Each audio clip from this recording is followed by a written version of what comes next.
Muy buenas tardes, bienvenidos a este especial domingo. Hola, Hugo, ¿cómo estás? ¿Cómo estás? Buenas tardes a todos. Bienvenidos al especial domingo. Sí, ¿Todo bien, Hugo? una tarde nublada, ideal para que te conectes, te enganches desde ahora a La Nación Más. Tenemos un programón en este especial domingo.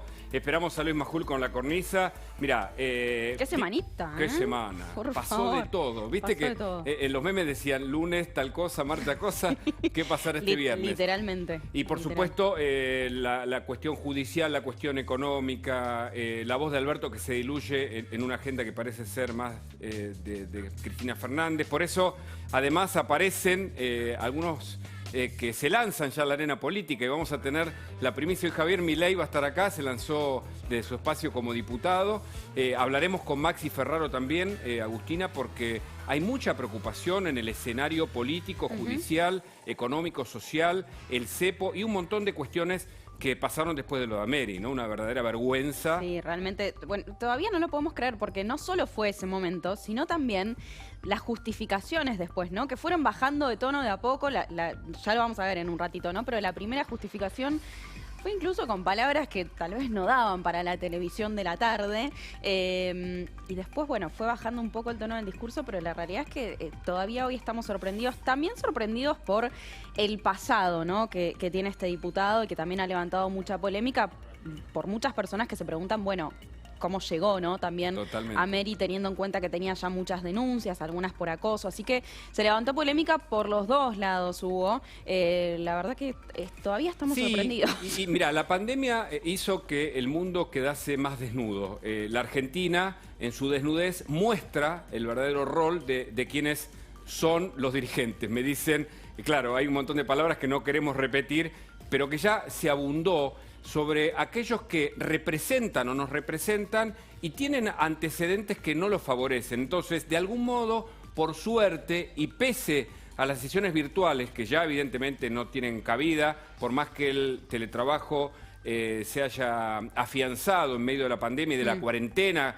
que superó los 180 días, que tampoco da respuestas a la salud, porque, Agustina, tenemos que decir, la Argentina está hoy entre la decena de países con más contagios por día. Así es. Y sus muertos revelan que en la provincia de Buenos Aires hubo 3.500 decesos no contabilizados y ahora la justificación oficial estuvo un paso antes de la filtración periodística del entrecruzamiento de dos sistemas, pero que en definitiva, por más que la cuenten de la manera que quieran, identifica que las cifras oficiales tienen dudas y eso es uno de los temas que vamos a tratar en esta tarde. De hecho, de eso vamos a hablar en un ratito con Roberto Debag, que es médico, y también analizando, ¿no?, lo que tiene que ver con que en Europa, por ejemplo, ya están llegando a la llamada segunda ola, y acá todavía no tocamos ese famoso pico a partir del cual se sube y empiezan a bajar los casos. Lo cierto es que acá siguen aumentando. De hecho, como vos bien decías, Hugo, recién, estamos entre los 10 países con mayor cantidad de casos, con lo cual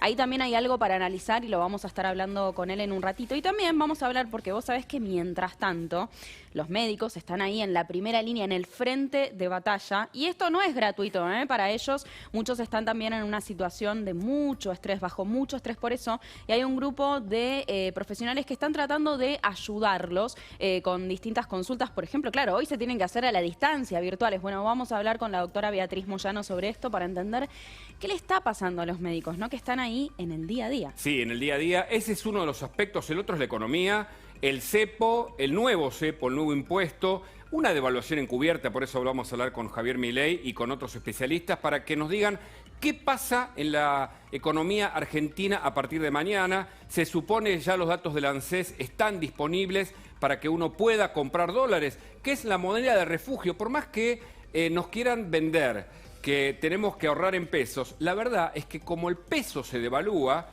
y no hay que ser un experto en economía para darse cuenta del paso a paso de la devaluación de la economía argentina, junto con el dato de la desocupación de más del 13%, hace 15 años que la Argentina no tenía ese índice de desocupación. Pero no son todas malas noticias, por supuesto, vamos a tratar algunos otros temas un poco más amables para una tarde de domingo en la que te recomiendo que te quedes aquí en La Nación Más. Así es, porque vamos a tener de todo. Como decía Hugo, hoy es un día horrible. Para nosotros cuando estábamos viniendo en el camino fue un poco duro, pero ustedes están en casa, así que aprovechenlo. Quédense ahí del otro lado, que está para estar en el silloncito, con un tecito al lado, informándose, repasando todo lo que pasó en esta semana, que tal cual, como vos dijiste, algunas fueron más amables, otras un poquito sorprendentes todavía. Sí, sí, totalmente. Nos vamos a meter después, en la medida que avancen los minutos, en el tema político. Hay mucho para decir. ¿Hacia dónde va la Argentina? Este es uno de los interrogantes. Quédate con nosotros, hacemos una pequeña tanda y seguís en Especial Domingo aquí en La Nación Más.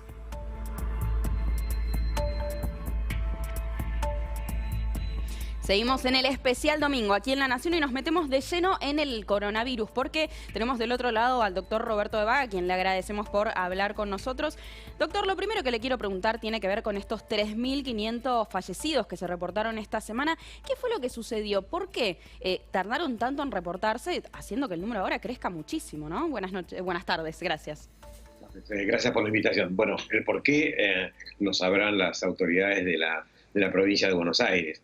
Lo que ocurre en el mundo es que ha pasado que muchos de los pacientes, en países industrializados, muchos de los pacientes no entraban con el diagnóstico de infección con COVID, fallecidos lamentablemente con la infección por COVID, y hay otro grupo que son pacientes que tienen infección por COVID y que luego tienen una enfermedad que desencadena la muerte. Por supuesto que siempre debería, como se hizo en el mundo, introducir dentro de la definición que todo paciente que tiene COVID o que ha tenido COVID y inminentemente la muerte, esta está relacionada. O sea, que pueden haber sido algunos que tal vez se les diagnosticó el COVID post-mortem, digamos, porque se lo hizo durante la autopsia, por ejemplo. Bueno, también puede ser, pero bueno, y también están todas las dificultades que pudieron haber tenido, que no deberían, por supuesto, haberse tenido, claro, que tiene que ver con la carga de los datos. Claro. Ahora, de Vaga, en otros países, por ejemplo en Chile, el ministro de Salud renunció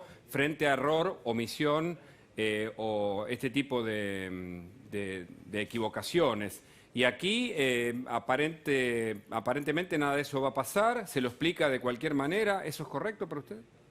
Bueno, no, la verdad que lo que he escuchado del ministro de la provincia de Buenos Aires es que lo ha expresado como fue. O sea, no creo que esto tenga que producir o que tenga que desencadenar renuncias. Yo creo que esto en la época del COVID son cuestiones que deben ser modificadas. Y que bueno, hay que mirar la película entera. Hoy por hoy, por suerte tenemos un escenario en la ciudad de Buenos Aires y en el primero y segundo cordón de estabilidad y descenso de los casos, y eso es importante para poder mirar hacia adelante. Con una baja mortalidad con una relativa baja mortalidad en la Argentina.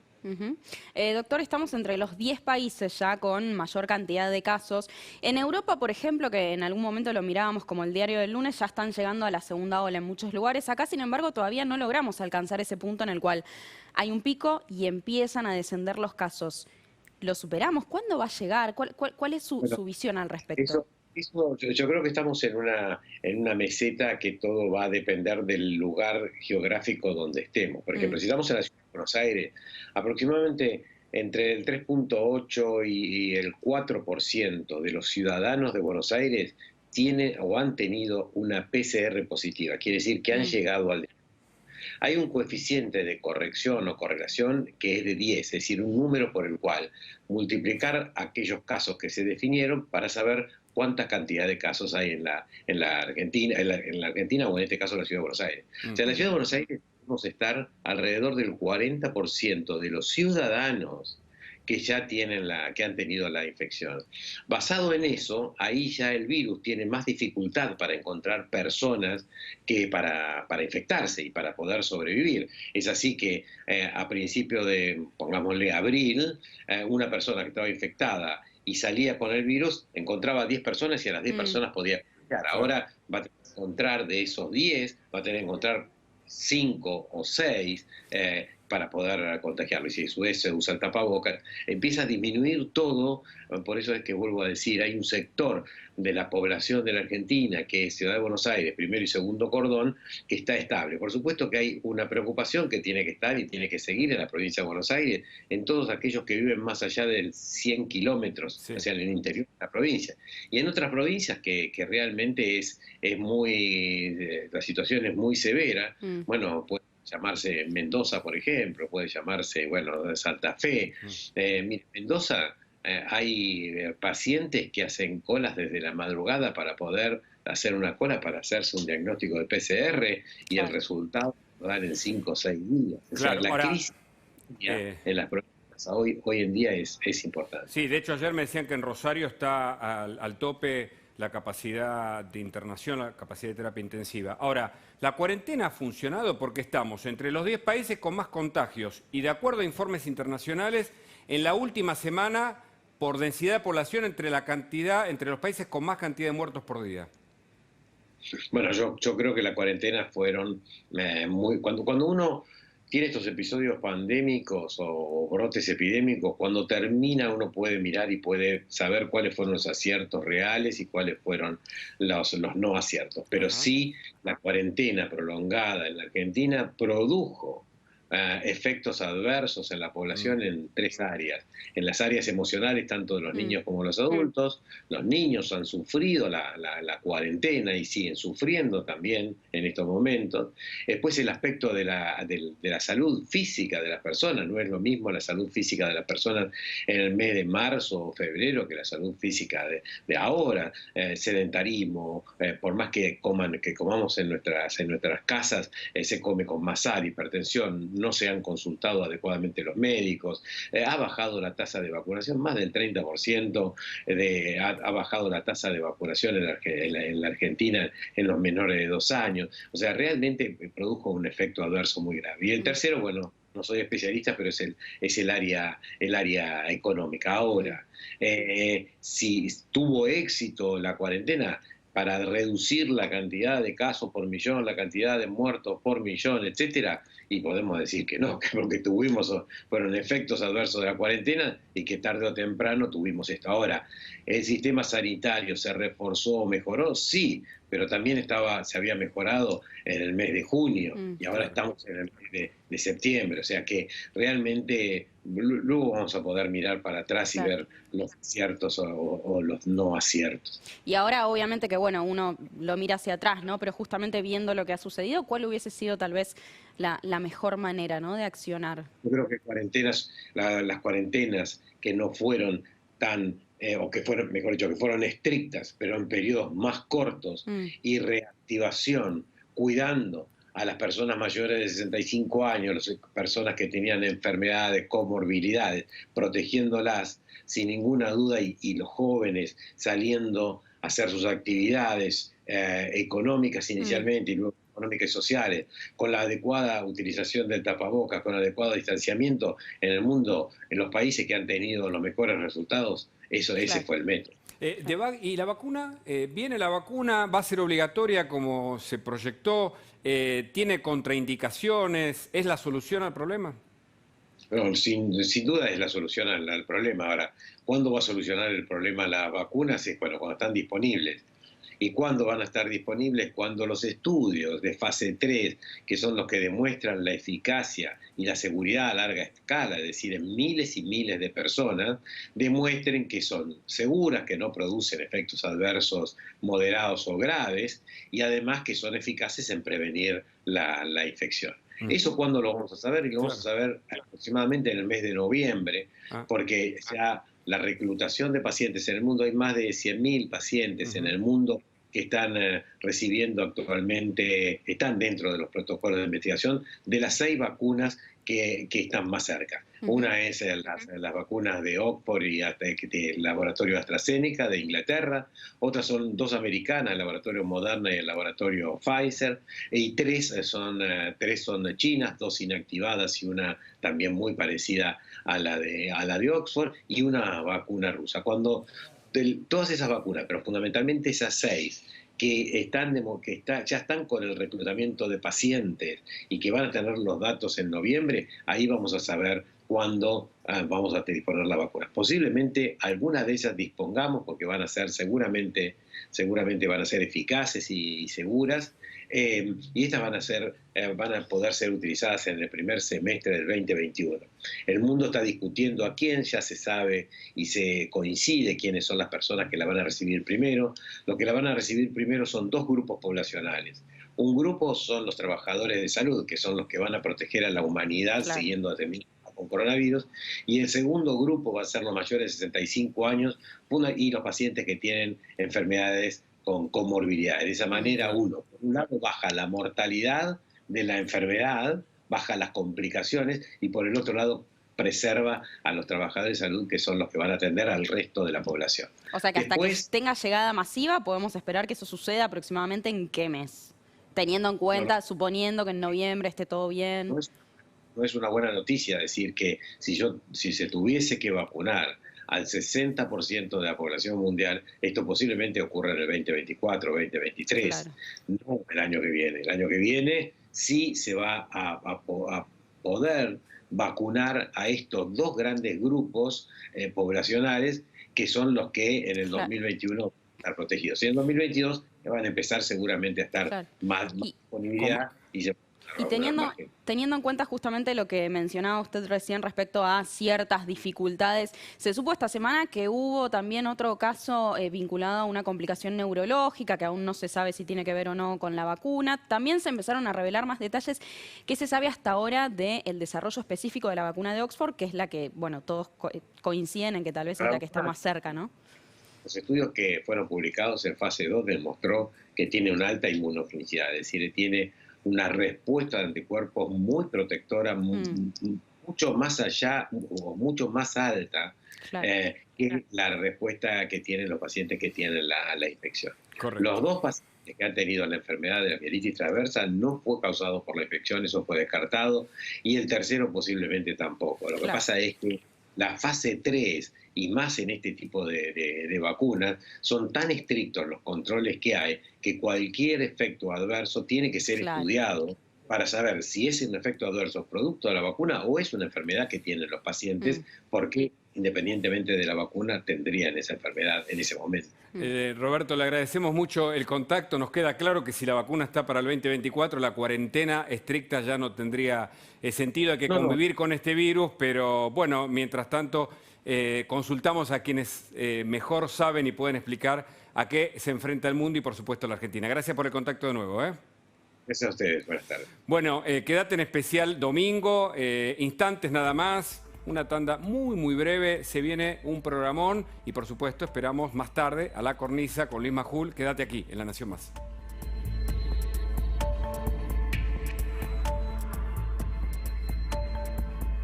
Seguimos en este especial domingo y nos vamos a España. Recién con Agustina charlábamos porque, claro, hay un rebrote en algunos sectores de ese país y vamos a hablar con Lisandro. Él es un argentino que se fue para allá y nos va a contar, además, cómo es su vida, pero qué es lo que está pasando por estas horas. Ante todo, mirá qué lindo fondo que tiene Lisandro, ¿eh? Qué lugar, Hola, Lisandro, gracias por estar. ¿Cómo están? Buenas noches. Buenas noches. Buenas tardes allá. Contanos dónde estás, por favor. Mostrarle a la gente. Bueno, acá se ve la Sagrada Familia. Qué lindo, lugar icónico de Barcelona. Sí, total, está hermoso. Y sin turistas, mucho más. Bueno, buen punto, el lado positivo de todo esto. Sí, total. ¿Hay un rebrote efectivamente? ¿Qué medidas tomó el gobierno en las últimas horas? Hay un rebrote, particularmente en Barcelona. Lo que hicieron fue restringir grupos. Antes se podía juntarse hasta 10 personas, ahora lo restringieron hasta 6 y se recomienda no salir. Pero como efectivo en la calle no sigue todo igual. Claro. Sé que en Madrid es peor, que confinaron en realidad barrios de Madrid, que hay más rebrote que en Barcelona, pero es por regiones, básicamente. Claro. ¿Y esa posibilidad de reunirse de a 6 personas es también en un lugar cerrado o solo al aire libre, como sucede aquí en Buenos Aires, por ejemplo? No, en los dos lugares, pero la verdad es que no se ve control tampoco. No, Claro. no, es bastante laxo por ahora. Claro. ¿Qué hace un argentino como vos, Lisandro, en Barcelona? Decide hacer la valija, dejar su país y radicarse ahí. Yo tengo una historia particular porque conocí a mi novia en un viaje acá y nada, me vine para acá con ella. Tranquilamente podría estar en Colombia o Zimbabue. Claro. Pero, digamos, tu idea era irte del país, más allá del destino. Sí, la verdad que sí, y más con toda la vivencia que tiene ella acá. Ella es argentina también y se vino hace 5 años. ¿Qué te motivó a decir, ya está, me voy de Argentina? Bueno, igual, principalmente lo mío fue una cuestión del corazón, digamos, pero más que nada en lo particular, en el día a día, digamos, el no poder estar tranquilo, básicamente. Muchos definen a la Argentina como un manicomio. ¿Vos estás más tranquilo ahí? ¿Y de qué trabajás? Mucho más tranquilo, sí. Y se nota mucho en el día a día. Yo recién ahora la semana pasada me dieron los papeles de acá, una especie de ciudadanía para extranjero, y lo que estuve haciendo fue trabajar de repartidor de una empresa grande que también está allá. Claro. ¿Y cómo, digamos, hace cuánto que viajaste vos para allá? Yo viajé en marzo, el 6 de marzo. Ah, justito antes de la cuarentena acá, viajaste casi de casualidad. Exactamente, bueno, coincidió con la cuarentena de acá también, la de allá. Claro. ¿Y Adelante vos. No, ¿qué se dice de la Argentina? ¿Qué se cuenta en España? Nosotros creemos que siempre somos el centro del mundo, pero algún pedacito se dice de nosotros. ¿Qué se dice de la argentinidad en España? Acá está lleno de argentinos y los españoles básicamente de Argentina hablan de Messi, no se hablan mucho más. La pregunta es si últimamente mismo. hablaron bien o mal, ¿no? Porque, bueno, estuvo como complicada la situación. De Argentina, la verdad que De no se Argentina y habla de Messi. mucho porque están muy preocupados por lo que pasa acá. De Messi se habla siempre muy bien y se habla mal en realidad de la gente que lo critica, que básicamente son todos los argentinos, ¿no? Que dicen ellos. Claro. Aunque estuvo a punto de irse, está perdonada la cosa. Totalmente, Messi está más allá para De los todo. españoles está mucho más allá del club y todo. Y los catalanes lo aman claramente. Y ahí Totalmente. cómo se vive la cuestión separatista. ¿Ya cesó eso o hay todavía algún dilema político en ese tema? No, sigue, el problema sigue estando. De hecho, hubo, no sé si condenas, pero se habló del juicio ahora. Hubo una designación de jueces que no participaron los reyes, que es raro, pero la verdad que el tema acá es otro, digamos, es medio de la crisis, que es bastante complicada, se nota mucho en Barcelona particularmente por una cuestión de turismo. Claro. Pero las banderas están en todos los balcones, básicamente, de Cataluña. ¿Cómo es el día a día en el bolsillo, ¿no? De una persona que vive donde vos estás? Acá sabemos que a veces hay que hacer un poco de magia, ¿no? ¿Cómo es la situación allá? Acá también, porque la verdad que es caro, Barcelona. He estado en otros lugares que es más barato. Acá la verdad que se siente, el alquiler es muy caro en Barcelona. Por ejemplo, ¿cuánto puede básicamente, salir un alquiler? Y un alquiler de 2 habitaciones, un piso, no baja de los 1.000 euros. Ah, Y claro. generalmente acá se comparte. ¿Y o un sea, sueldo se comparte. promedio cuánto es? Un sueldo de media jornada y debe estar entre... El mínimo en teoría es de 1.200, pero son 25 horas semanales. Claro. Y en realidad tampoco ahora hay contratos por ese monto porque no se contrata gente nueva. Hay una disposición ahora que se llama ERTE que no les permite a las empresas echar a la gente, digamos, que tenían trabajando. El Estado les paga el 70% como si estuviesen trabajando, pero tampoco pueden contratar gente nueva. Claro. Escúchame, ¿y hay solidaridad entre los argentinos? Cuando llegás tenés que hacer los papeles, una cantidad de trámites. Sí, total. Hay mucha solidaridad y a su vez, ¿Ves más argentinos ahora que en otro momento? ¿Hay mucha inmigración? La verdad que sí, se ve muchísimo, muchísimo. Por ahí, más por mi novia que está hace 5 años, escuchás, che, boludo, en todas las esquinas. O sea, no es novedad cruzarse con un argentino, no tiene ya ni gracia de saludarse y todo, pero la verdad que hay gente muy buena onda acá. Y más que nada últimamente con los trámites para hacer los papeles aquí, que es bastante engorroso, y con el tema del confinamiento y el COVID se puso muy engorroso. Claro, claro. Con tantos argentinos ahí, ¿somos bien recibidos, somos queridos o ya no tanto? No, sí, pasa que también acá es como que el argentino es bastante común, pero también hay de otros países que digamos que no son tan bien recibidos como los argentinos. Claro. Hay más cosas en común, entonces hay cierta cercanía. Uno lo piensa porque en general hay una mirada muchas veces del extranjero que nos vienen a sacar lo poco que nosotros tenemos a nivel económico, puestos de laburo. ¿Pasa eso ahí en Barcelona o no? Y un poco sí, pero no es como en Argentina, que por ahí, en Argentina pasa exactamente lo mismo, ¿no? Claro. Es como que vienen de otros latinoamericanos y ocupan lugares que ocupan argentinos, pero que en realidad los argentinos son trabajos que no hacen. Y acá pasa exactamente lo mismo. Claro, eso en las te iba a empresas de preguntar, reparto son todos latinos, básicamente, pero porque los españoles no son trabajos que harían por ahí. Claro. O sea, la mayoría de los argentinos tienen este tipo de trabajos.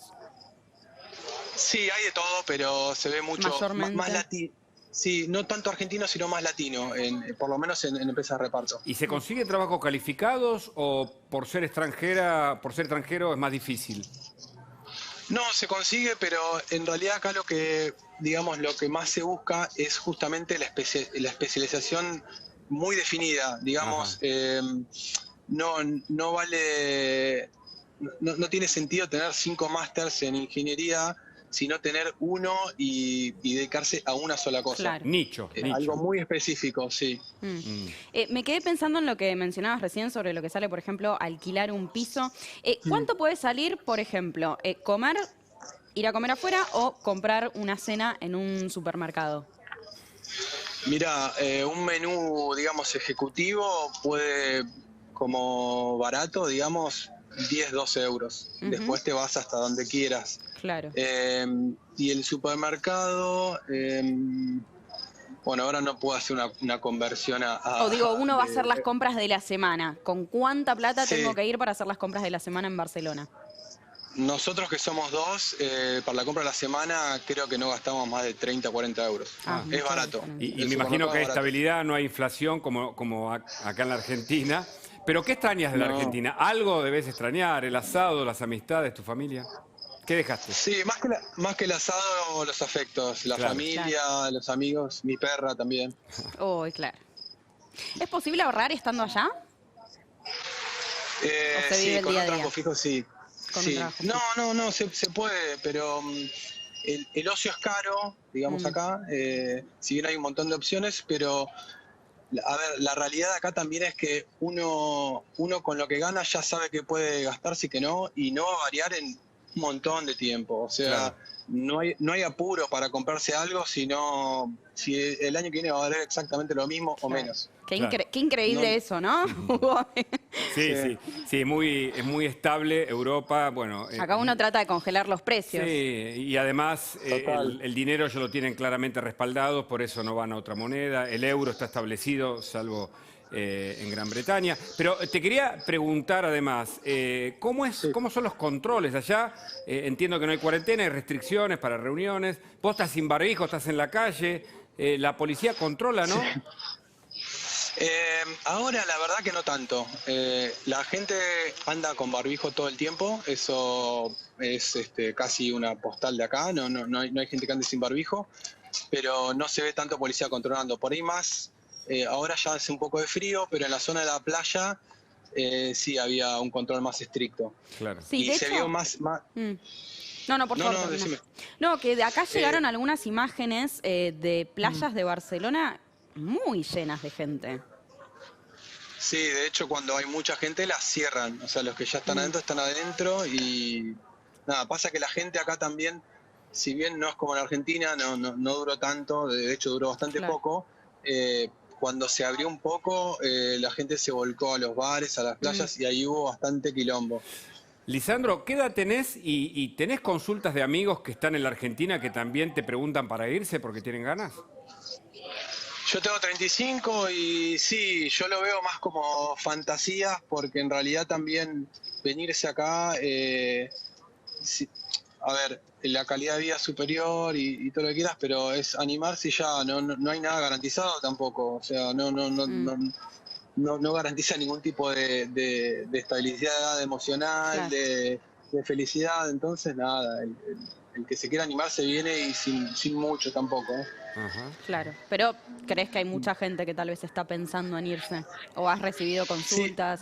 O sé que muchos entran, por ejemplo, a estos grupos de Facebook donde se van dando consejos. ¿Hay sí, mucha te gente iba a ahí, decir por eso ejemplo? justamente. Sí, la verdad que está explotadísimo. Yo me metí cuando ya sabía que venía y hice un par de consultas y últimamente es gente de todo tipo, Mira. familias, jóvenes que están estudiando, preguntando nada, cómo es la vida acá y cómo hay que hacer papeles generalmente y todo ese estilo de Claro, cosas. claro.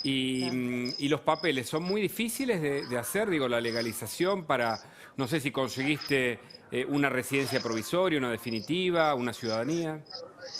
Es cualquier tipo de papel es bastante complicado y más ahora. Yo lo que hice fue pareja de hecho con mi novia, que es una suerte en Argentina sería como el concubinato, creo que se llama, Sí. o bueno, es eso que me permite la estadía por 5 años, siempre que vivamos en el mismo Claro. domicilio. Claro, Porque ella es ciudadana. ella tiene residencia. ¿o Esa sí? ciudadana, sí, Claro. sí.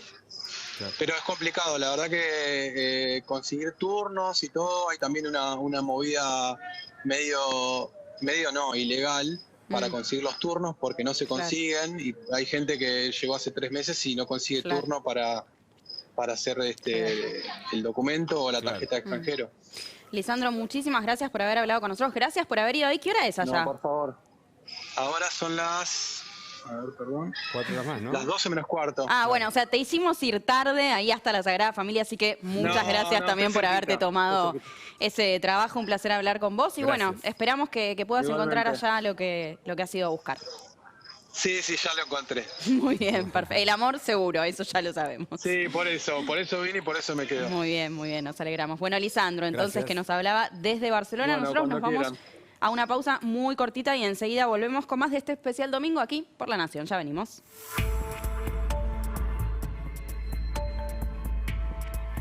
Seguimos en especial domingo. Vamos a hablar del tema médico. Hablamos con María Beatriz Moyano. Es una médica y están haciendo un trabajo de concientización justamente para los profesionales que están en la primera línea de batalla. ¿Qué tal, Moyano? Gracias por la atención.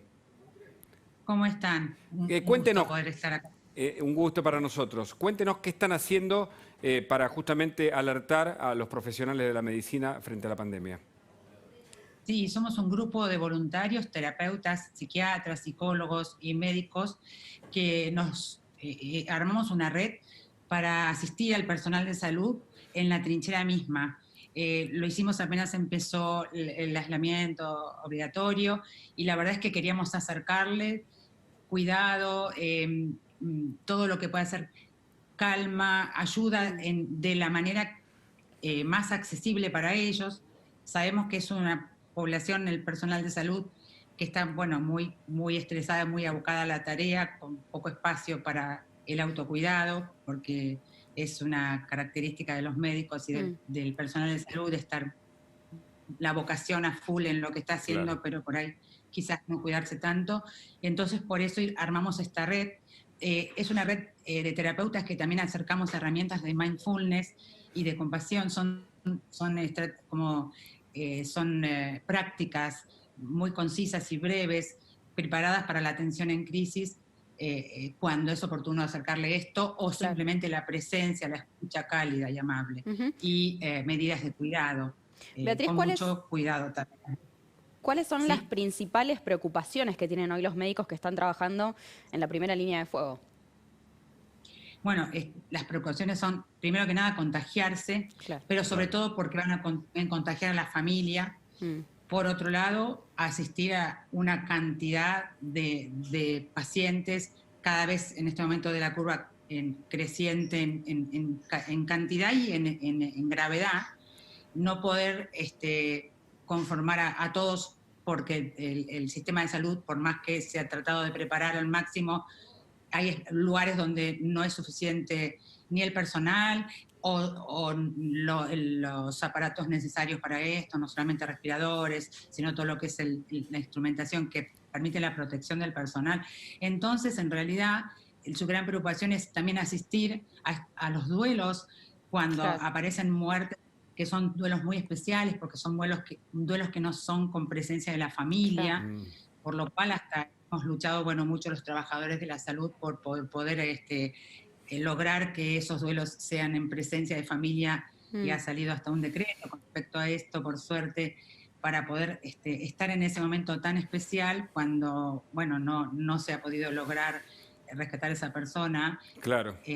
Como Beatriz, cercana. cuéntenos un día suyo, porque imagino que usted habla y tiene que estar fuerte para el resto de sus colegas, pero también debe tener sus temores, cada día se enfrenta a la pandemia en el frente de batalla. Cuéntenos cómo hacen.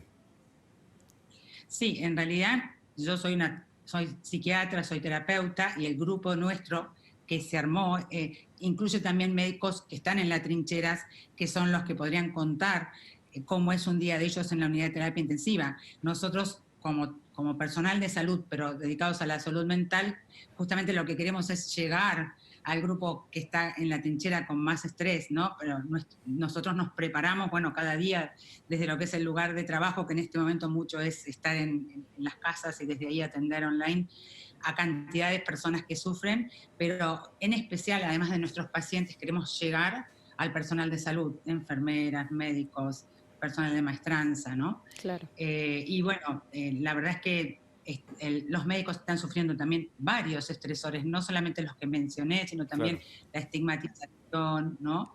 El tema de la poca conciencia que hay quizás en la población todavía, del gran contraste que hay entre que se está como tratando de, no digo flexibilizar, pero sí que las personas están tratando de hacer una vida más normal porque es mucho tiempo el que hace que están sosteniendo este aislamiento, y en las terapias intensivas es el peor momento, ¿no? Es cuando más enfermos hay, como sigue estando el riesgo, y muchas personas de la población no tienen conciencia de verdad de lo que está sucediendo ahí. Entonces ruegan y rogamos todos nosotros la responsabilidad en este momento en cuanto a ver, un distanciamiento consciente, más allá de que nos estén mirando o no, saber que está en nosotros, en nuestra responsabilidad como población, como ciudadanos, el proteger, a los médicos, por empezar, que son los primeros que más se contagian, médicos, enfermeras, ¿no?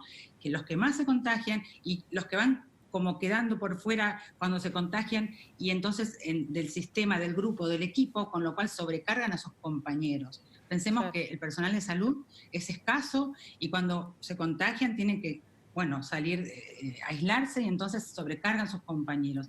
Y los médicos y los enfermeros tienen el gran dilema de querer estar bien para estar con su equipo y estar ahí a full hasta el final, y al mismo tiempo volver a su casa. A veces tienen 3 o 4 trabajos, no están bien pagos, hay una cantidad de factores que inciden en su enorme estrés. Entonces los queremos cuidar, y nuestro grupo está preparado para eso, porque estamos preparados, somos terapeutas con muchos años de experiencia, de atención puntual. No sería una atención como una consulta psicológica, una terapia, sino una atención puntual en crisis, como para acercarnos, para de alguna forma estar presentes en esos momentos. Y estamos divididos en áreas. Por ejemplo, si el personal de salud está sufriendo un problema del duelo, afectado por la situación de duelo, tenemos personas en nuestro equipo que se dedican a duelo. Claro, pues son muchos tópicos a cubrir. ¿Cómo decías? Son muchos tópicos a cubrir.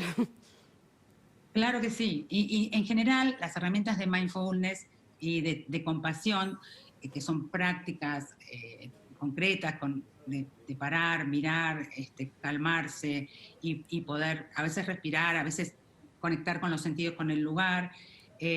Otras veces es quizás un acto como una acción de autocompasión, de acercarnos como un momento de respiro y de reconocimiento de la enorme tarea que está haciendo esa persona, que se reconozca a sí mismo. Entonces, nosotros estamos entrenados para acercar esto en el momento oportuno. Ayudarlos en ese momento.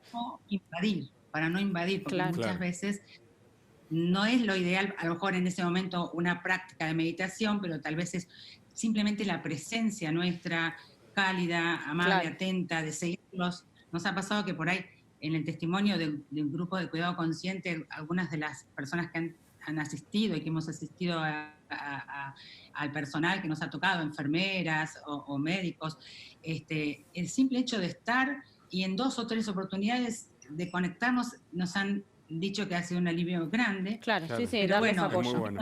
Son muchos puntos a poder cubrir. Beatriz, te agradecemos un montón por este contacto. Realmente todo un tema, los temas que hay que abordar para todos los médicos, a quienes hay que agradecerles. Muchísimas gracias nuevamente por hablar con nosotros. La verdad que nos contacten, porque tenemos muchas ganas, somos 70 personas con ganas de ayudar. Así gracias por lo que hacen. Seguro, muchísimas gracias y felicitaciones por lo que hacen. Nosotros nos vamos a una pequeña pausa. En instantes volvemos con más Especial La Nación, con mucha información, política, coronavirus, de todo. Ya venimos.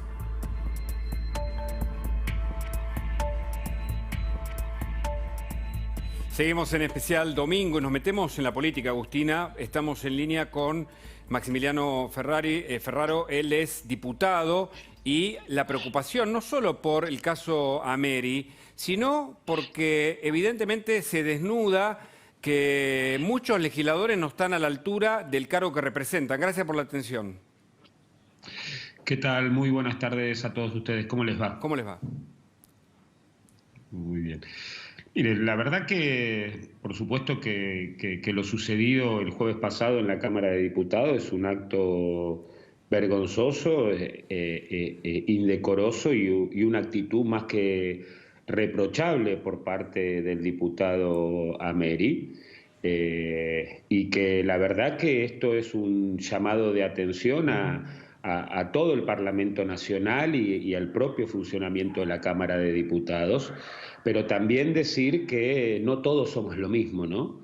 Que muchos diputados, muchos bloques parlamentarios hacemos un esfuerzo cotidiano por cumplir nuestro mandato y nuestra responsabilidad en lo que implica ser diputado de la Nación y lo que ostenta la representación, no solamente en el recinto, en un día de sesión, sino en el trabajo, en las comisiones, y cómo a su vez también argumentamos, contraargumentamos, y a su vez también le ofrecemos una agenda de temas y propuestas que se expresan, si se quiere, a través de los proyectos de ley y de resolución principalmente que muchos de nosotros presentamos, ¿no? Pero volviendo al principio, por supuesto que es un llamado de atención, que es una actitud vergonzante, indecorosa, irreprochable por parte del diputado Ameri, y es por eso que nosotros en su momento acompañamos la suspensión en forma directa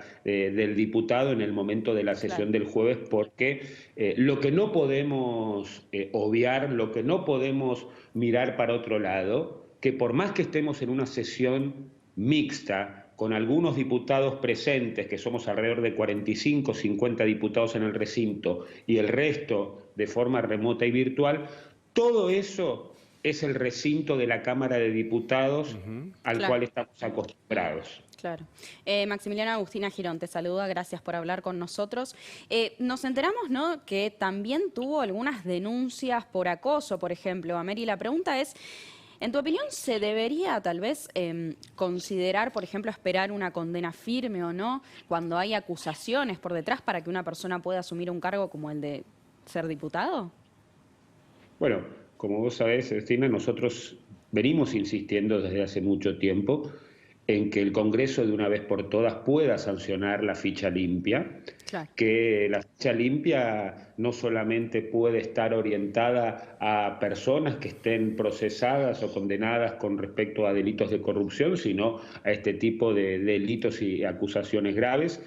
nosotros creemos que es una herramienta que sirve para mejorar la calidad, la integridad y la transparencia de quienes conformamos estos cuerpos colegiados de representación, como pueden ser el Senado y la Cámara de Diputados. Claro.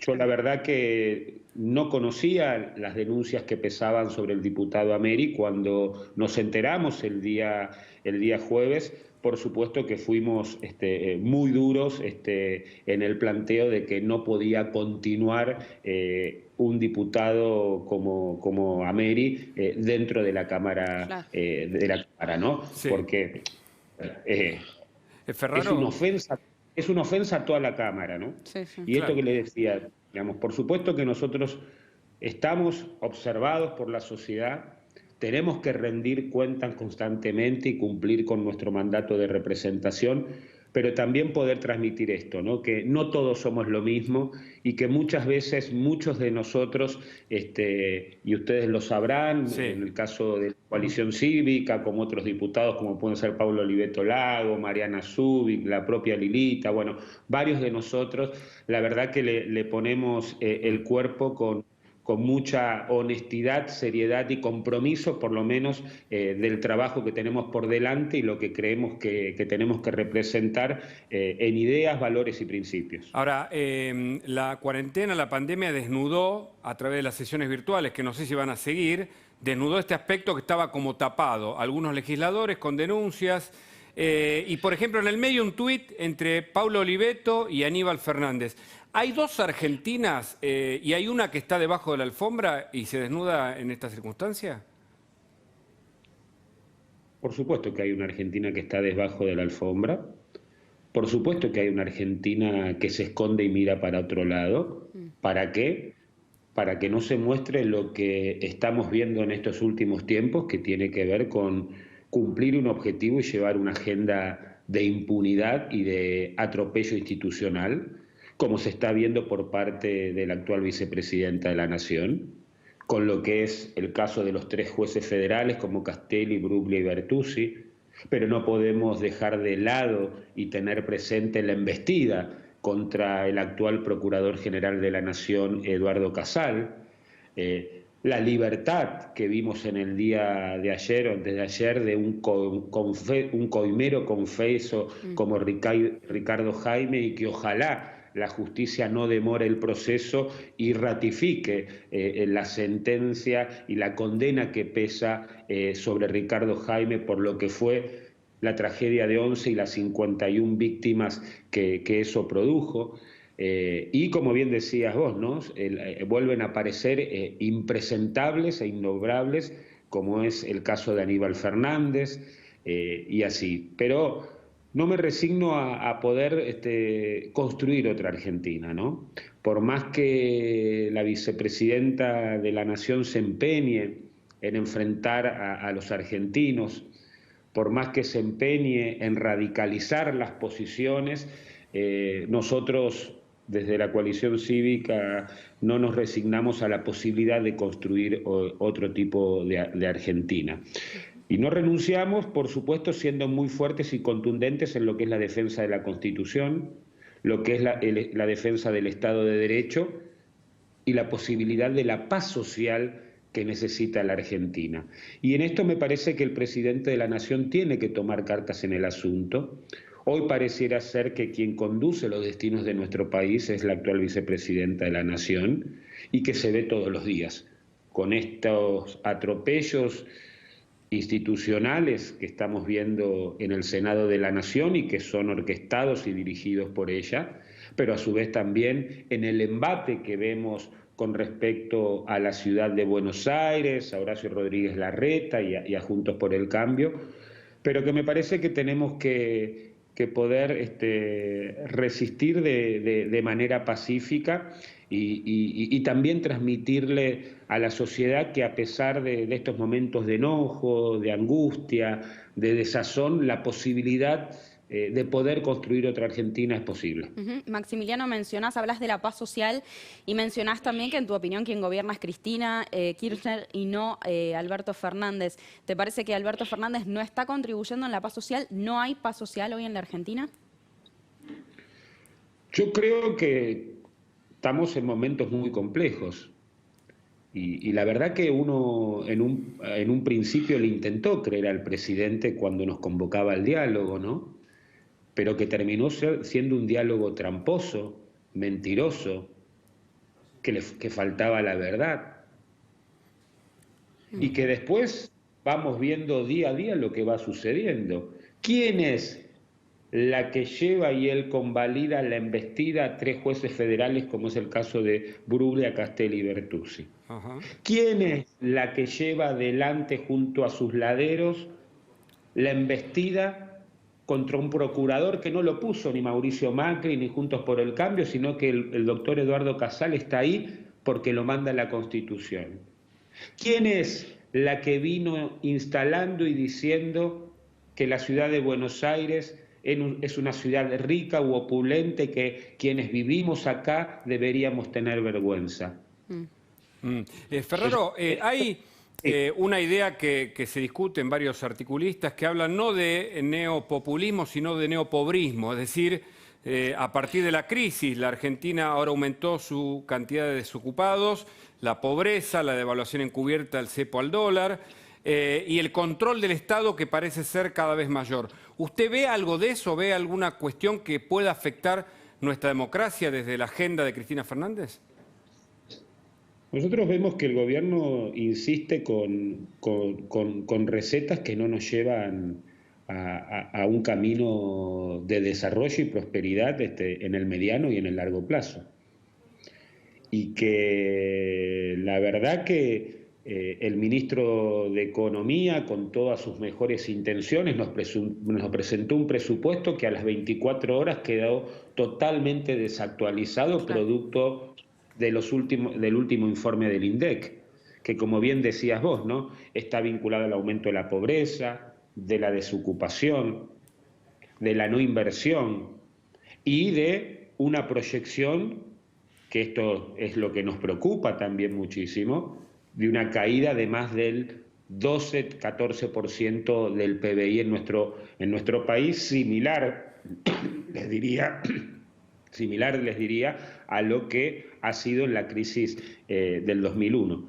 Es por eso que les decía, ¿no? Para nosotros es importante no entrar en el juego de enfrentamiento que pretende Cristina Fernández de Kirchner, que nosotros tenemos que ser, por supuesto, defensores de ese Estado de Derecho, pero también llamar a la no violencia y a la paz social, porque la Argentina tampoco está exenta de lo que sucede en otros lugares del mundo, que tiene que ver que cuando se consolidan estados de excepción permanentes, ausencia de legalidad, estar constantemente al margen de la ley, se generan escenarios cada vez más proclives para salidas o regímenes autoritarios, tanto de izquierdas o de derechas.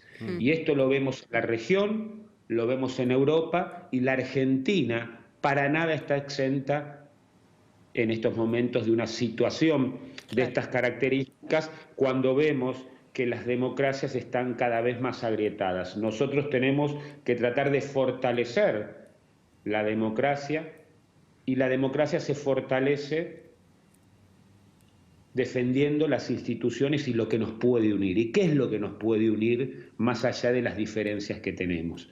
La Constitución, y que verdaderamente exista una justicia independiente. Si no hay justicia independiente, no hay derechos, no hay libertad y no hay república. Antes que pregunte Agustina, quería hacer una aclaración, porque, claro, usted mismo dice que la palabra de Alberto se evalúa porque se contradice con la campaña, por eso yo hablaba de la agenda de Cristina Fernández, ¿no? Es decir, esta cuestión que parece no pertenecerle según lo que él mismo había prometido. La agenda, está clarísimo, la agenda de la vicepresidenta es garantizarse la impunidad. Garantizarse de la impunidad para las causas que ella tiene que enfrentar en la justicia federal argentina. Y a partir de ahí es el contexto que venimos teniendo en los últimos 6-7 meses. Vamos a describirlo. Liberación de presos por graves delitos y delitos de corrupción solicitados nada más ni nada menos que por un secretario de Estado. eliminación del programa de testigos protegidos, colonización de organismos como la UIF o la Oficina Anticorrupción, renuncia a las querellas por parte de la Oficina Anticorrupción, embestida contra estos 3 jueces federales, embestida contra el Procurador General Eduardo Casal, una reforma judicial que quedó claramente expresada en los últimos 15 minutos de la sesión en el Senado de la Nación como fue un toma y daca, entre Cristina Kirchner, el kirchnerismo, gobernadores y senadores PJ para repartirse distintos tipos de magistrados y sin saber ni ellos, ni la oposición, ni la sociedad toda, cuánto nos sale a la Argentina esa pretendida reforma judicial que puede ser entre 8.000 y 12.000 millones de pesos y en momentos, Agustín y Eduardo, en momentos de pandemia y de crisis social, sanitaria e institucional. La verdad que Seguro. Inentendible. Maximiliano, te agradecemos muchísimo por este tiempo con nosotros, ¿eh? No, gracias a ustedes como siempre y que tengan una muy buena tarde. Gracias. Igualmente para vos. Y seguimos analizando la política, lo hacemos en este caso con Julio Bárbaro, que está del otro lado escuchándonos. Muchas gracias por hablar con nosotros. Recién Maximiliano Ferraro hablaba de una embestida contra la justicia. ¿Coincide? Es innegable que está el gobierno planteando un conflicto y bueno, que a uno le duele porque la crisis económica, social es gravísima y no logramos dar un paso hacia una convivencia, una convergencia, una situación distinta. Sí, coincido en esa. Me parece que yo siempre digo con dolor que la oposición y el gobierno son estructuras unidas. Cuando la oposición jugó muy mal, porque nos llevó a una derrota que devolvió a Cristina, cosa que no imaginaba nadie, y el gobierno también está muy mal. Y, digamos, no hay crisis en las estructuras políticas, cuando después de una derrota como la que tuvo el PRO, tendría que haber una vitalidad de autocrítica enorme. Y después de un gobierno como el que estamos viviendo, tendría que haber diputados, senadores, intendentes, gobernadores. Uno ve que la política está al margen del dolor de la sociedad. Bárbaro, y a propósito de eso, leí por ahí que el Frente de Todos sirve para ganar elecciones, pero no para gobernar, y que de algún modo Alberto se transformó en el jefe de gabinete de Cristina Fernández, que la agenda política es de ella. Pues a mí, en el fondo, digo siempre lo mismo. A mí no me molesta si lo hacen justo, separado. El problema, si lo hiciera él y lo hace bien, aplaudo con las 2 manos. ¿Qué querés? Ahora, no me importa quién es el responsable. Lo que veo con dolor es que la sociedad está muy angustiada, muy desesperanzada, muy dolida. ¿Cuál es el lugar de la política? Devolverle la esperanza a la gente. Vos que encontrás que la debilidad del gobierno no se la devuelve. Y la oposición frente a eso tendría que decir, bueno, muchachos, si nosotros después de 4 años de Macri devolvimos a Cristina, tenemos que hacer una autocrítica para que por lo menos los que se quieren correr encuentren en nosotros una esperanza. Y en eso yo digo, no hay crisis en ninguno de los dos. La crisis de la sociedad, la angustia de la sociedad, no se refleja en la burocracia política que vive en su propio mundo. Claro. ¿Qué debería hacer la oposición en este marco? Asumir qué errores cometió para que vuelva a traer a Cristina, porque no es gratis lo que les pasó. Yo lo escuchaba por acá y que lo quiero mucho y lo respeto a ustedes, le decía a Pay, la oposición está unida. Qué fulero, pensaba yo, si después de los 4 años, de la deuda que dejaron y la derrota a la que se llevaron, porque que volviera Cristina a los 2 años de Macri no era imaginable para nadie. Claro. Entonces, digamos, asumí tu culpa y que alguno diga, mire, muchachos, en economía hicimos esto mal, endeudamos, ya. ¿Cómo reformulamos para que esa oposición sea la expresión de una esperanza, no de una simple crítica al Estado? Porque este Estado está tan lleno de falencias que criticarlo es gratis. Claro. Ahora, proponer es lo que yo veo como ausencia. Y si la alternativa opositora no es una esperanza, el gobierno tampoco la es, y te queda eso que dicen algunos que uno ve todos los días, me voy del país, ¿no? Claro, y lo que pasa con Alberto es que como va cambiando en su discurso, tal vez pierda valor su palabra. Pero ¿qué hay de la meritocracia? Porque el peronismo, que lo conoces muy bien, Julio, me parece que incentivó eso, digo, pensar en la creación de la Universidad Tecnológica Nacional y en tantos obreros que progresan a partir del mérito propio del esfuerzo. Yo me crié en una sociedad donde el esfuerzo era la clave de la vida. Después el handicap de dónde largabas era otra cosa. No te habilitaba nada. Yo cuando veo la forma en que, digamos, debaten la ocupación de tierra, me agarro la cabeza. Porque salen con la estupidez, no tiene que... Digo, hermano, ¿qué le vas a premiar al que corre por afuera de la ley? Si vos tenés cuántos millones que no tienen tierra. Entonces el que avanza es el... Digo, es horrible todo el... Ahora, Perón decía, el que no produzca al menos lo que consume no tiene derecho a vivir. Por eso. O sea, estos son progresistas. El progresismo es un resto deshilachado de la izquierda marxistoide y guerrillera que no tuvo. Yo el otro día escuchaba una radio del oficialismo donde el orador decía los hermanos cubanos y venezolanos, y yo me quedaba escuchando y digo, el resto de América son primos, parientes lejanos, son no entenados. La estupidización de un izquierdismo que nunca fue el peronismo, tampoco fuimos fachos, pero izquierda es izquierdismo de creer que Cuba y Venezuela son los hermanos.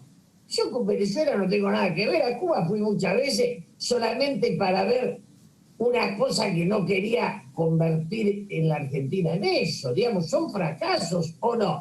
Yo soy democrático y capitalista. Dentro de eso, prefiero el capitalismo europeo, que incluye a la totalidad de la sociedad, al capitalismo yanqui, donde el vencedor no se hace cargo del vencido, donde el país más rico del mundo tiene gente caída a la que no le da ni salud ni educación. Ahora, ¿por qué le parece que Alberto Fernández está adoptando este tipo de discurso, ¿no? Vinculado a la meritocracia, vinculado a lo que mencionabas también recién sobre las izquierdas más radicales? Yo creo, a ver, Salero de Rucci, esta gente nunca fue peronista. Yo esto lo he discutido con Alberto, lo he discutido con Cristina. Digo, el peronismo no es la única ideología, pero es un pensamiento, el radicalismo es otro, claro. El liberalismo es otro. Ahora, el kirchnerismo es un pragmatismo que en un momento que nunca se hizo cargo de los derechos humanos, cuando había que, digamos, cuando yo estaba secuestrado o exiliado, los Kirchner no eran parte de mi mundo, a ver si entendemos. En la mala, ausente sin aviso. Después, vete, en la mala, Zaffaroni y la juez. Entonces, vos decís, ¿esos qué son? Después vinieron los derechos humanos, pero en versión de los deudos, madres y abuelas. No en versión del Pepe Mujica, que tuvo 14 años en un pozo. Claro. Digamos, del actor.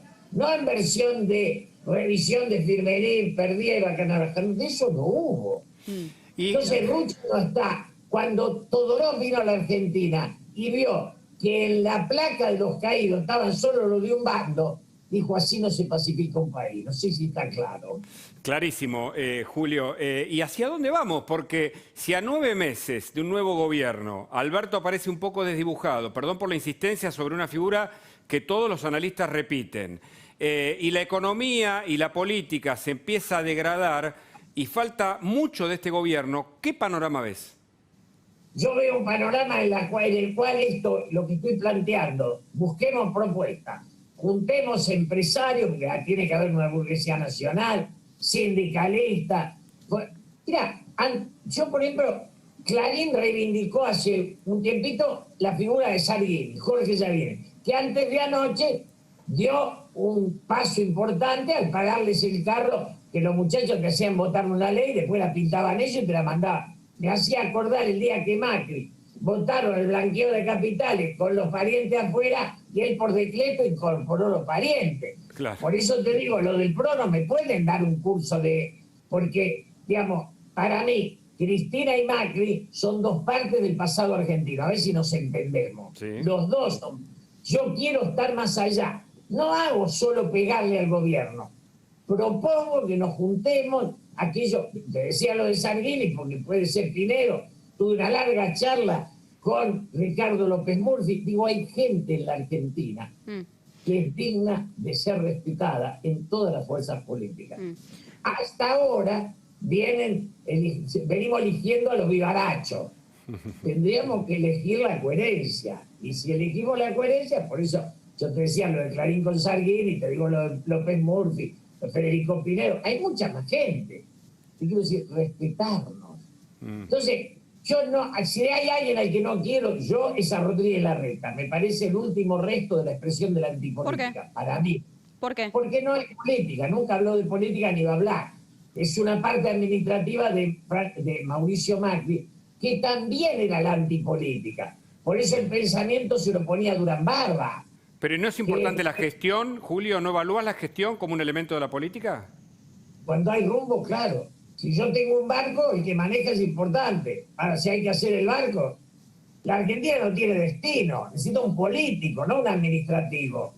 Yo creo que no entendemos que con este modelo nos hundimos. ¿Y quién sería hoy una figura política? No, lo que te estoy planteando, yo hablo con Ricardo López Murphy y me formula una idea del futuro. Pinedo lo mismo, te decía Jorge Sarguini, no me dice administremos. Muchachos, tengan conciencia que la Argentina administrada se hunde, a ver si está claro. Y a la gente cuando decimos la corrupción es parte del agujero.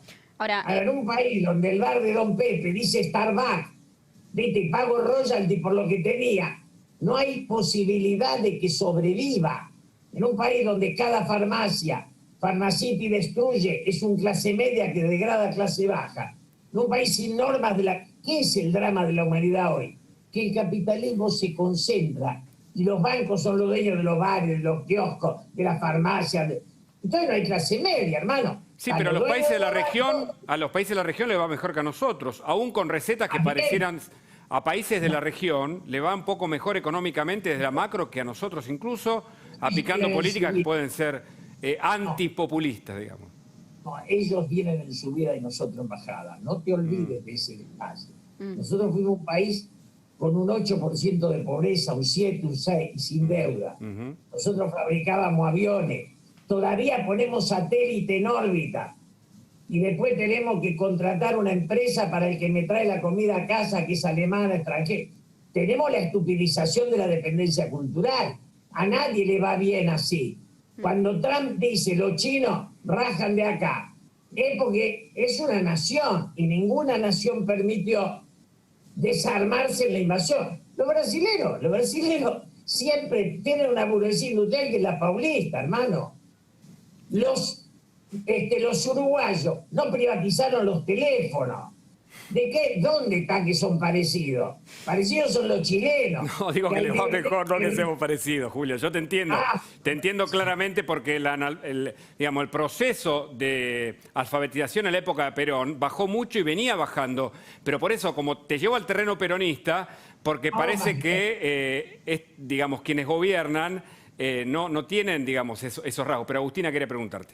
No, porque mencionabas recién, Julio, esto de la propuesta, ¿no?, que tiene que haber y que justamente has estado charlando con algunos colegas. ¿Cuál tiene que ser concretamente esa propuesta que piense en el futuro de la Argentina y la lleve hacia adelante?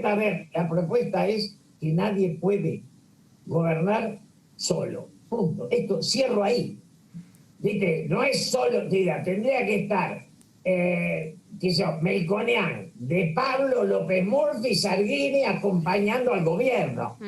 Te quise decir esto, digo, porque es, ¿viste? No los dementes que gritan vuelo y todo, ¿viste? Los pone bomba, no, eso los conocemos, esos laburan para la destrucción.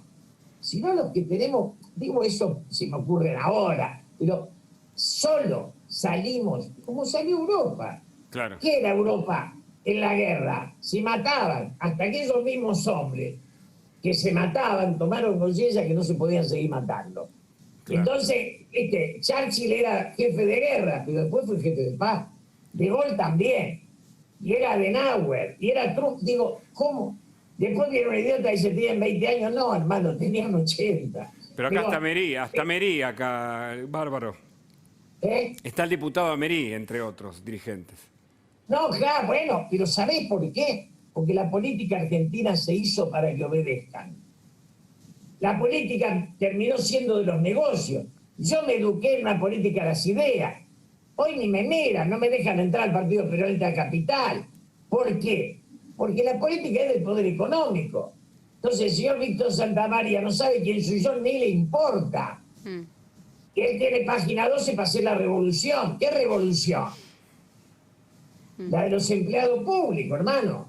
Claro. Entonces, nadie, tampoco contiene el radicalismo, pero el radicalismo que tuvo Alfonsín caer detrás de Macri también tienen que ir al psiquiatra conmigo, vamos juntos. Digo, el liberalismo, o sea, ¿por qué no hay partido? Porque hay negocio. Entonces antes yo era compañero, ahora tendría que ser cómplice. Julio, la última. Hay una cuestión generacional, muchos dicen que todavía quedan resabios de aquella generación con algún resentimiento, que ocupa lugares que creó la grieta, que dividió a la Argentina, en contra de lo que vos proponés como unidad. ¿Pensás que es generacional? ¿Pensás que puede haber dirigentes con otra mentalidad en el futuro? Hoy no lo sabe. Esto de que Messi se acabó, no, si no vino el otro, hermano, sigue Messi. Digamos, hay una estupidez en esto. Algunos creen que es cronológico, entonces poner de 40. Yo escucho lo de 40, el último que pensó, digo, ¿vos tenés un político de 40? Yo traía un periodista que pobrecito no me quiere, me dijo, usted se tendría que retirar. ¿De dónde? Si vos me invitaste a hablar, es como si vos me decís que yo me tengo que retirar porque tengo 78. De opinar, me invitaste. Pero además, ¿por qué hablamos los mayores? Porque los de 40, a ver, no hay rebeldía, hermano. Pasan de un partido a otro porque no quieren vivir. Yo para poder opinar libre tengo que transitar el llano. ¿Sabés qué es el llano? Sin secretaria, sin empleo público, es vivir de uno mismo. Y acá estos tipos acomodan hermanos, primos, sobrinos, amantes. O sea, el poder tiene que ver con una burocracia y los que no estamos en la burocracia nos dejan en la intemperie. Yo laburé para Macri como un perro, no me mandó un pan dulce para Navidad, te quiero decir, tenés que ir y humillarte. Los que somos libres, te ofrecen embajada, que es la forma de sacarte de aquí. Yo, sí, mirá. Es un problema cultural y moral, tal vez, Julio. Usted habla, quiero una embajada, ¿sabés cuántas me ofrecieron embajada? Un día la voy a contar. Pero es sacarte de encima, algunos aceptan, pero es la humillación, es la no idea, acomodarse, qué sé yo. Viste, los tipos que fueron parte de todos los gobiernos dan clase. ¿Cómo van a dar clase? Yo con Menem aguanté 2 años. A Kirchner lo aguanté 4. Después me voy. Porque cuando me da vergüenza, yo en este gobierno no sería miembro, hermano. No sería. ¿Qué título, Julio? Ahora, yo soy democrático. Quiero ayudarlo a llegar a los 4 años. Claro, claro. Quiero ayudarlo. Por eso mi crítica quiero que sea constructiva. Por eso también digo, flaco, la oposición no me da esperanza. Si la oposición fuera un lujo, transitar estos 3 años sería un mal momento. Ahora, cuando te acordás de Macri, decís, flaco, salir de la sartén y caes en el fuego. Y ahora, Bárbaro, hoy admitió el mismo ministro de Desarrollo Social que la pobreza, el número de la pobreza se va a venir cada vez más fuerte, más alto. Digo, ¿qué iba a pasar? Porque la verdad es que la pandemia y la cuarentena ha afectado muchísimo al país. ¿Cuánto nos va a tomar recuperar? Es muy simple una cosa, te quiero decir solo esto. Todo lo que se tome como dogma te lleva a retroceder en la vida. Cuando la privatización fue un dogma, nos hicimos pelota. Cuando el estatismo fue un dogma, nos hicimos pelota. Cuando la cuarentena se convirtió en un dogma, fuimos los que mayor cuarentena tuvimos, la mayor destrucción de la economía, y ahora descubrimos que no somos los que más vidas salvamos. O sea, sabemos qué rompemos y no qué rescatamos. Julio, entonces, impresionante, ¿eh? La verdad que es tan interesante escucharte que lo vamos a volver a hacer porque analizas el presente con una mirada muy, muy contextualizada. Gracias, te mando un abrazo grande. Muchas gracias. Gracias a vos. Sumamos a Javier Milei, a Especial Domingo. Acaba de lanzarse como diputado Javier Milei. no es sub 40, pero está ahí cerquita, es un hombre joven de la política, que tiene miradas libertarias sobre la economía y que lo tenemos en esta tarde. Hola Javier, gracias por estar. ¿Qué pensás cambiar de la política, como dijiste por ahí, que se vayan todos a pasear cuando yo llegue a la Cámara de Diputados y que te eligen? Bueno, básicamente lo que señalé es que hubo un que se vayan todos. Eso fue en el 2001-2002. En la realidad no se fue ninguno. Es más, vinieron los familiares, los parientes, los amigos, las amantes, los amantes, ¿sí? Digamos, el peluquero, el cirujano plástico, ¿sí? Y la verdad es que, ¿sabes qué? Que se queden todos, porque ahora los honestos nos vamos a meter todos y los vamos a echar a patadas. Así. Y fue un poquito más explícito en la declaración en redes, ¿sí? Y bueno, la idea es volver a abrazar los valores de Alberdi. Recordemos que cuando Argentina abrazó los valores de Alberdi en la Constitución de 1853, plasmada a partir de 1860, Argentina, de ser un país de bárbaros, en 35 años se convirtió en el país más rico del mundo. Entonces, lo que junto a José Luis Espert y todos los liberales de bien que se quieran sumar, tenemos como idea volver a los valores de Alberdi y en 35 años convertirnos en la primer potencia mundial de nuevo. Porque recordemos que Argentina en 1895 tenía el PBI per cápita más alto del mundo. Y si hay algo que ha logrado sacar gente de la pobreza es el crecimiento económico. Y el crecimiento económico se va de la mano de la libertad, porque los países que son más ricos, ¿sí? En realidad eso sucede porque son más libres. Javier, decís una frase que es fuerte, ¿no? Convertir en potencia mundial a la Argentina en 35 años. ¿Cómo harías eso?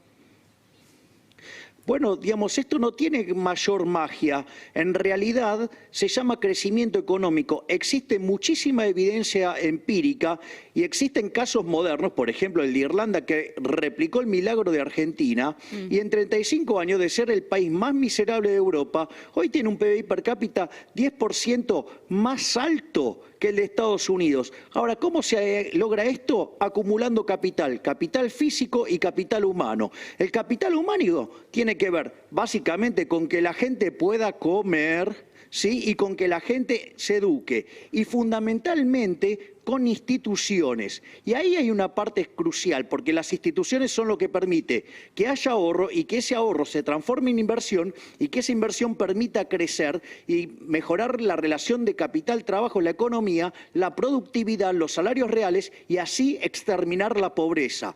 Pero ¿cuál es el punto? Que las instituciones en realidad derivan de los valores morales de la sociedad. Y si la sociedad sigue abrazando esos valores nefastos del socialismo, que es la envidia, el odio, el resentimiento, el trato desigual frente a la ley y el robo, que hoy todo eso está encarnado en la idea nefasta de la justicia social, eso nos va a llevar a la barbarie, es decir, vamos a convertir al país en una villa miseria. De hecho, de ser el país más rico del mundo, somos 70 y en caída. Javier, es disruptivo lo que vos hacés, porque de algún modo criticaste siempre a la política de afuera, para muchos, y te lo digo justamente para escuchar tu respuesta, el sistema te incluye ahora y te encontrás con un Ameri sesionando al lado tuyo si llegás a ser diputado. ¿Qué haces? A ver, en primer lugar, yo, digamos, no vengo para ser cómplice del sistema. Yo vengo para destruir el sistema desde adentro. A ver, el punto es el siguiente. Vos, hoy Argentina está en una encrucijada que no puede salir, que está estancado, que cada vez está peor, ¿sí? Entonces, ¿el punto cuál es? Ir por la solución sangrienta desde afuera, cuando además el Estado tiene el monopolio de la violencia, o la solución es, ok, me bajo de la Torre de Marfil, me meto en el barro de la política y doy la pelea desde adentro para dinamitar el sistema desde adentro, que es lo que yo elegí. ¿Por qué? Porque no creo en la solución violenta. Punto 1. Punto 2. De hecho, yo lo que voy a reivindicar es la honorabilidad del Congreso. Ahora, el Honorable Congreso de la Nación lleva ese nombre porque los legisladores eran ad honorem. Por lo tanto, yo voy a ir ad honorem. Yo no le voy a costar un solo centavo a ningún argentino porque voy a ir ad honorem. Y no solo eso, es muy interesante que me menciones el caso de este diputado, Ameri. verdaderamente Ameri. ¿Sabes por qué? Porque, primero, vos sabés que si Ameri estuviera en el sector privado e hiciera eso, lo echan instantáneamente. Y por eso mismo no se le ocurriría hacer semejante barbaridad en el sector privado. Sin embargo, ¿por qué lo hace siendo diputado? Al margen de la falta de respeto para con quienes lo votaron. Básicamente lo hace porque cree que es impune, que tiene impunidad, que puede hacer lo que quiere.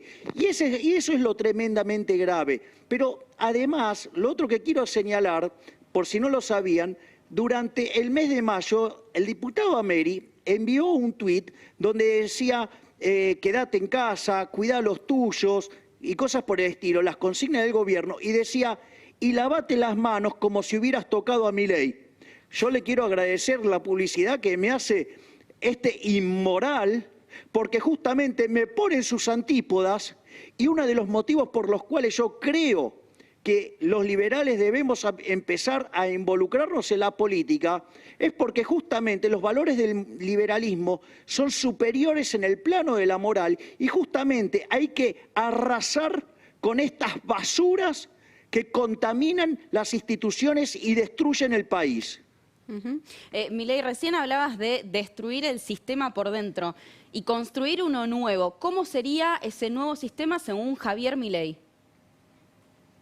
Bueno, de vuelta, es el sistema de la libertad. ¿Querés una institución nefasta? Por ejemplo, el Banco Central. El Banco Central se creó en 1935 por 40 años. ¿Qué quiere decir esto? Que tendría que haberlo cerrado en el 1975. ¿Por qué no lo cerraron? Básicamente para estropear a los argentinos con impuesto inflacionario. Hoy está todo el mundo, preocupado con el tema del cepo. ¿Sí? ¿Y por qué, se discute el cepo? El cepo es una inmoralidad, es una restricción a las libertades. Es decir, es una restricción a comprar dólares, pero también podría uno tener una restricción a comprar tomates, zapatillas, pantalones, porque se le ocurre a un político, lo cual es una locura. Ahora, en el caso del dólar, no es que además es una mercancía adicional que te están restringiendo una parte del consumo irrelevante. No, te están restringiendo un bien que los argentinos, como consecuencia de la historia inflacionaria que traemos, sí, básicamente lo que implica es restringir tu consumo futuro, porque está restringiendo tu ahorro. Por lo tanto, te está cercenando las posibilidades de consumo futuro. ¿Y por qué hacen eso? Lo hacen para obligarte a demandar pesos, y al obligarte a demandar pesos aumenta la base imponible del impuesto inflacionario, ¿sí? Que es un robo porque es un impuesto no legislado, por lo tanto constituye una estafa. ¿Y eso desde dónde se hace? Se hace desde el Banco Central. Es más, esta política alocada que ha tenido Argentina desde que tiene Banco Central, vos sabés que cada vez que la tasa de inflación supera el 20% se pierde un 0,58 de crecimiento. Si no hubiera sido porque tuvimos un Banco Central que ha permitido financiar la política fiscal descontrolada de los políticos argentinos, hoy tendríamos un PBI per cápita como el de Estados Unidos. Javier, si llegás a ser diputado, adelantanos tu primer proyecto? Lo primero que diría es, por un lado, el tema de la responsabilidad fiscal, cambiar la ley de coparticipación para que haya un principio de correspondencia fiscal donde cada provincia se haga cargo de sus gastos, ¿sí? Y no que estén destruyendo lugares hermosos como ser la ciudad de Buenos Aires o, por ejemplo, la propia provincia de Buenos Aires. Altos perjudicados, ¿sí? Por la coparticipación fiscal. Y por otra parte, impulsar una reforma financiera para tener un sistema anticorridas que se llama Banca Simon y a la postre terminar eliminando el Banco Central porque los argentinos ya elegimos qué moneda queremos. Queremos el dólar, ¿sí? No queremos más la moneda del político argentino. ¿Por qué? Porque la moneda argentina no vale nada, porque los políticos argentinos no valen nada. Eso es lo que sucede. Milei, se habló mucho esta semana sobre el ahorro en pesos o el ahorro en dólares, también por un furcio, ¿no?, que tuvo el jefe de gabinete. ¿Qué propondrías vos? ¿Permitirías el ahorro en dólares? ¿Promoverías el ahorro en pesos? Pero, de vuelta, el peso ha sido siempre una estafa, ¿sí? ¿Cuántas veces escuchamos a los políticos repetir la nefasta frase de Sigot, el que apuesta al dólar pierde? Claro. Acá el que apuesta al dólar gana. Es decir, acá el que sale del peso gana. Es decir, el que repudia la moneda argentina le va bien. Es más, de hecho, los propios funcionarios del gobierno, ¿sí?, digo, ahorran en dólares. Claro.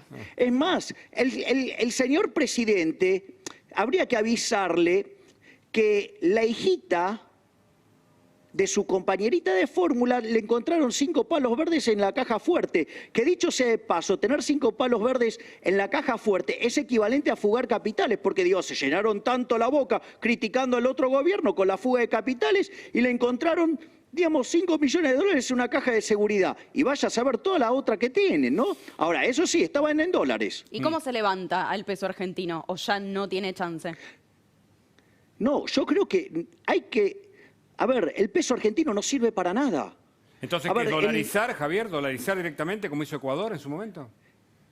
No, porque justamente antes tenés que hacer la reforma financiera. Porque si vos dolarizás, pero no modificás el sistema financiero, vos tenés hoy un sistema que se llama de encaje fraccionario. Vos depositás, ¿sí?, una parte el banco la guarda y el resto la presta.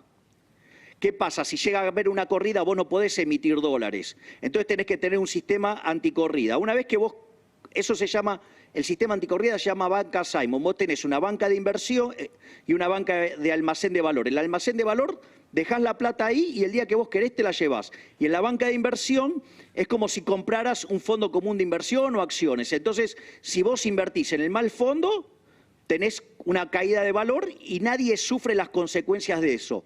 Una vez que vos tenés eso, liberás la banca, que la banca tenga que competir y que los banqueros se hagan cargo de los desastres que hacen cuando toman malas decisiones para que no perjudicar a los ciudadanos. Cuando largues la competencia de monedas, ¿qué es lo que va a pasar? Los argentinos van a elegir el dólar y en ese contexto tenés que eliminar el Banco Central, ¿sí?, liquidando los activos contra los pasivos. Entonces, yo creo, digamos, y en el trabajo que hicimos con Giacomino, y creemos que los argentinos van a elegir el dólar porque históricamente eligieron el dólar, pero lo interesante de ese sistema, que es un sistema anticorrida y no vas a tener Banco Central. ¿Y por qué es importante esto? Porque hoy Argentina, a ver, les paso un par de datos, porque, digamos, de algún lado salió el cepo. Sí. Y por algo lo recrudecieron. Bueno, básicamente porque Argentina tiene pasivos monetarios, el Banco Central, entre base monetaria, LELIX y pases, 4.8 billones de pesos. Y cuando arrancó septiembre, las reservas internacionales netas eran 2.000 millones de dólares. Si ustedes hacen el tipo de cambio de cobertura de eso es 1.400. Eso les muestra el desastre monetario que hay. Y en las 3 primeras semanas del mes de septiembre, el Banco Central perdió 1.200 millones de dólares. O sea, compraron dólares 6 millones de personas, cuando en abril compraban 450.000 personas. Y les voy a pasar ahora el dato malo. Las reservas internacionales del Banco Central netas, según el cálculo de distintos analistas, oscilan entre 500 y 2.000 millones de dólares negativas. La pregunta es, ¿cómo es que vende esos dólares que no tiene el Banco Central? ¿No será que está usando los dólares de los encajes de los depósitos de los argentinos? Claro. Y justamente Les aviso que esto, el kirchnerismo lo hizo antes, ¿eh? Cuando se fueron en el 2015... las reservas internacionales netas eran negativas, dejaron una posición de dólar futuro por 23.000 millones de dólares. Y el cash que había cuando llegó Sturzenegger eran 1.500 millones de dólares. Con lo cual, digamos, los kirchneristas ya hicieron esto. Digo, porque como anda sonando el nombre de Emanuel Álvarez Agis para reemplazar a Guzmán y avanzar en un cepo más duro, no sea cosa que ese cepo más duro signifique que aprieten más todavía las tuercas y que los dólares que filtren sean los dólares de los depositantes y terminemos en un plan Bonex. Hacemos un punto y lo sumamos a Luis Un Majul, corralito. que ya se viene la cornisa y quiere sumarse a esta entrevista. Hola Luis, buenas noches, ¿cómo va? Buenas noches Agustina, buenas noches Hugo, muy buen programa, lo estoy escuchando desde hace tiempo Javier Milei con la novedad que se va a meter en la política.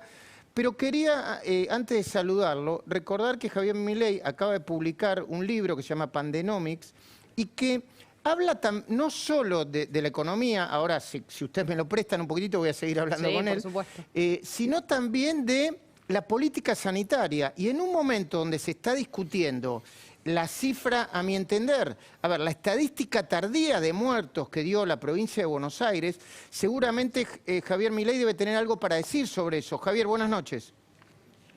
Buenas noches, Luis. Sí, lo que yo tengo para decir es que la política sanitaria argentina es criminal. A ver, en el mundo se conoce algo que se llama como método científico. Del método científico, Argentina lo único que utilizó fue el nombre. Básicamente, el método consta de dos aristas, por decirlo de alguna manera. Por un lado, sí, tiene que ver con todo lo vinculado a la decisión de los individuos, es decir, la distancia social, el protocolo, lo que tiene que ver, claro, los protocolos, la higiene, el uso de barbijos, ¿sí? Todo lo que tiene que ver con la responsabilidad de los individuos. Es impecable cómo los argentinos adhirieron en la primera fase de la cuarentena de manera, pero con toda la potencia. Ahora, la segunda parte fundamental del método científico es lo que se llama el testeo masivo. ¿Por qué? ¿Por qué hay que hacer testeos masivos? Porque de esa manera la cantidad de tiempo que están los contagiados e infectados dentro del sistema baja en tiempo. Entonces, si yo salgo a testear, ¿qué pasa? Saco más rápido a los infectados del sistema, tengo menos contagio y entonces la epidemia empieza a bajar. Y una vez que no solo que saco a los que están infectados, sino que además salgo a buscar a los contactos estrechos y a los contactos de los contactos estrechos, yo empiezo a arrinconar la epidemia. Ahora, ¿qué hizo el gobierno de eso? Nada.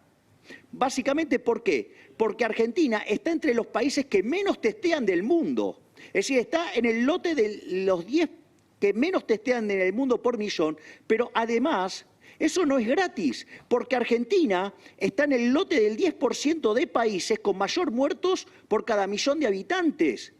Es decir, Argentina no solo que está generando un desastre económico, con una de las 3 caídas más grandes del PBI en el mundo, la segunda economía en el índice de miseria, tercera en el ranking de inflación mundial, sino que además el 90% de las economías hicieron mejor que nosotros el tema de la cuarentena, donde nosotros tenemos una cuarentena directamente cavernícola, ¿sí? Que la verdad que los únicos que aplicaron método científico, y eso digo que yo soy muy crítico del gobierno de Larreta, es lo que hizo la ciudad de Buenos Aires, que es que básicamente testea muchísimo y sale a buscar casos, y sale a buscarlos. Ese es el método científico. Ahora, entonces la pregunta es, ¿por qué? Sí, terminá de hacer la pregunta. ¿Por qué? Claro, ¿por qué esto no lo hizo entonces el gobierno nacional? Y no lo hizo, ¿sabes por qué, Luis? Porque son unos inmorales. Porque en realidad son gente deplorable. Y voy a explicar por qué. Porque claro, con el tema de la caída del nivel de actividad, fruto de la cuarentena estúpida que impulsó el presidente Alberto Fernández y que derrumbó el sistema económico y que las consecuencias para adelante van a ser tremendas, ¿sí? ¿Qué es lo que pasa? Se cayeron los ingresos fiscales. Entonces, claro, la de los políticos no se tocó, porque la de ellos es sagrada. Bueno, entonces, de eso quiero hablar, Javier, pero ¿me esperás un segundito así nos ordenamos? Sí. Despido claro, a Agustina Luis. Girón y a Hugo Machiavelli. Un gran programa hicieron hoy, lo felicito de nuevo. Gracias. Muchas gracias. Especial domingo. Algunos de ustedes, los dos creo que van a tener que venir a trabajar a la cornisa porque tienen 2 informes muy interesantes para presentar. Ya nos vamos para allá, para el estudio. Dale, uno es el de Hugo Machiavelli y tiene que ver con la corrupción en el fin del mundo, ya van a saber por qué, y otro con una feria, el Olimpo, vos no sabés lo que es esa feria en la provincia de Buenos Aires, desde el punto de vista sanitario, ¿eh? Pero cerramos especial coronavirus, damos apertura a la cornisa y seguimos hablando unos minutitos más con Milei, junto con María Julia Oliván, con Federico Andajasi, con Silvina Martínez, que ya está, y en un ratito más lo subimos a Luis Gasulla para comenzar en el comienzo.